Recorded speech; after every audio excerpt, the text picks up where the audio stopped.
When I was a junior in college, my roommates and I moved off campus to a big house we called the Big Dump.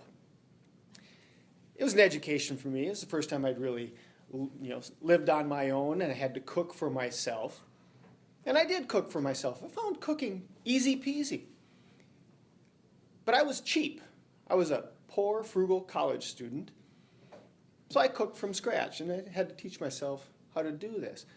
Rice was cheap, noodles were cheap, potatoes were cheap, and the homegrown beef that I pilfered out of my parents' freezer was cheap. My roommates, on the other hand, lived completely out of cans. And one night we were grocery shopping, and my roommate Eric was throwing cans in his cart, and he had a cart full of cans, and I snuck a can of Alpo and a can of Calcan into his supply of cans. That was very clever.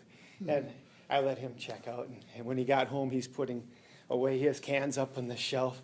And Calcan? Where'd this come from? And he sets it on the shelf, and he's putting his cans away, and Alpo! Weckwerth! And chucks the can at me. I managed to move faster in those days, and I put it on the shelf. Well, I was pretty happy with that practical joke.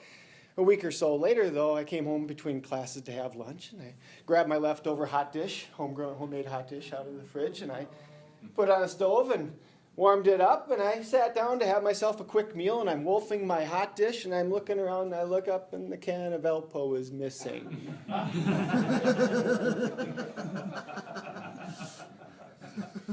And I have to admire his creativity and his diligence. He even browned the Alpo in a frying pan before he mixed it into my hot dish. Well, I was almost done with the meal anyways, so I finished up.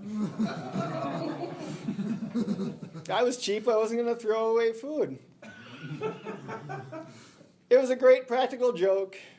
It was all in good fun. Nobody got hurt. There were no lasting effects. Woof woof.